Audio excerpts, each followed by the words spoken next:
हाँ तो दोस्तों, आजकल कोरोना की वैक्सीन के बारे में नई नई खबरें आ रही हैं कि इस देश ने बनाई, उस देश ने बना ली। जैसे कि लास्ट वीडियो में हमने बात की थी कि रूस ने दावा किया कि उनका ह्यूमन ट्रायल कोरोना की वैक्सीन पे सफल हो गया है। तो इसी तरह से अब एक नया दावा सामने आया है, जिसमें कि बड़ी खुशी की बात है, उस वैक्सीन के ह्यूमन ट्रायल में एक इंडियन दीपक पालीवाल भी शामिल हुए हैं। तो चलिए दोस्तों, इस बारे में थोड़ी चर्चा करते हैं। तो दोस्तों, जैसा कि मैंने आपको बताया कि दीपक पालीवाल एक इंडियन इस वैक्सीन के ट्रायल में, ह्यूमन ट्रायल में शामिल हुए। काफ़ी खुशी की बात है। तो जैसा कि हम लोग जानते हैं, रोज़ाना नए नए दावे सामने आ रहे हैं कि इस देश ने वैक्सीन बनाई, उस देश ने, लेकिन अभी तक वैक्सीन का कोई क्लियर कट पता नहीं चला है कि वैक्सीन बनी है या नहीं। जबकि दुनिया में इस कोरोना की वजह से 1,40,00,000 से ज़्यादा मामले सामने आ चुके हैं। भारत में भी 10 लाख से ज़्यादा मामले अभी तक आ चुके हैं और 25,000 से ज़्यादा मौतें हो चुकी हैं।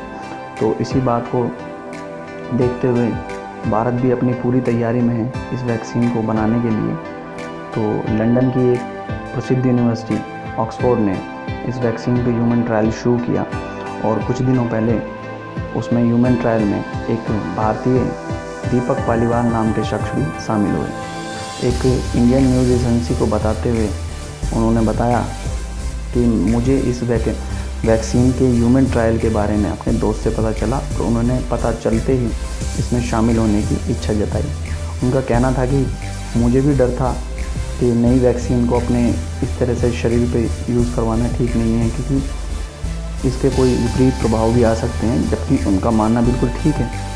तो लेकिन उन्होंने हार नहीं मानी और दम दिखाते हुए, क्योंकि एक भारतीय हैं, उन्होंने अपना दम दिखाते हुए उसमें वैक्सीन को अपने ऊपर ट्रायल करवाया। पहले डॉक्टरों ने उनका चेकअप किया, टेस्ट किया और वो बिल्कुल फिट निकले। फिट होने के बाद उन पर उसका ट्रायल किया गया। उन्होंने बताया कि ये वैक्सीन इंजेक्टेबल है। कहने का मतलब है कि वैक्सीन को खाया नहीं जा सकता, इंजेक्शन से लिया जा सकता है। हाथ में इंजेक्शन लगेगा इसका।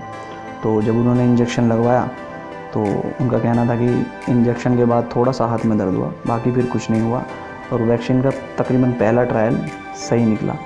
उनका ये भी कहना था कि मैंने इस बारे में अपने परिवार को नहीं बताया था, क्योंकि जैसा कि आप लोग जानते ही हैं, परिवार को बताएं तो वो मना करेंगे, ये कहेंगे, वो कहेंगे। तो उन्होंने अपने परिवार को ना बताते हुए डायरेक्ट इस वैक्सीन को अपने ऊपर ट्राई किया और उसका कोई इस तरीके से नेगेटिव असर तो नहीं हुआ।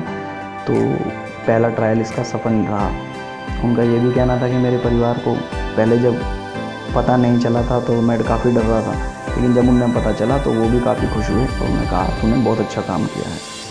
तो दोस्तों, ये एक छोटी सी न्यूज़ थी एक भारतीय के होने के ऊपर कि उन्होंने वैक्सीन का ट्रायल अपने ऊपर करवाया और उन्हें कैसा महसूस हुआ उस चीज़ के ऊपर। और बाकी वैक्सीन जितनी जल्द से जल्द ज़्यादा है उतना अच्छा।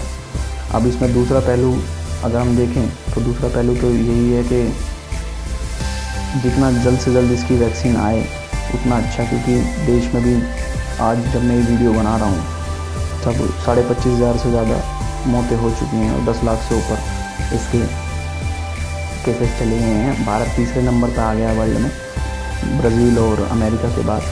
तो जितना हो सके जल्द से जल्द वैक्सीन इसकी आ जाए तो लोग बेसब्री से इंतज़ार कर रहे हैं, उन्हें फ़ायदा हो और सब लोगों की जान बचे।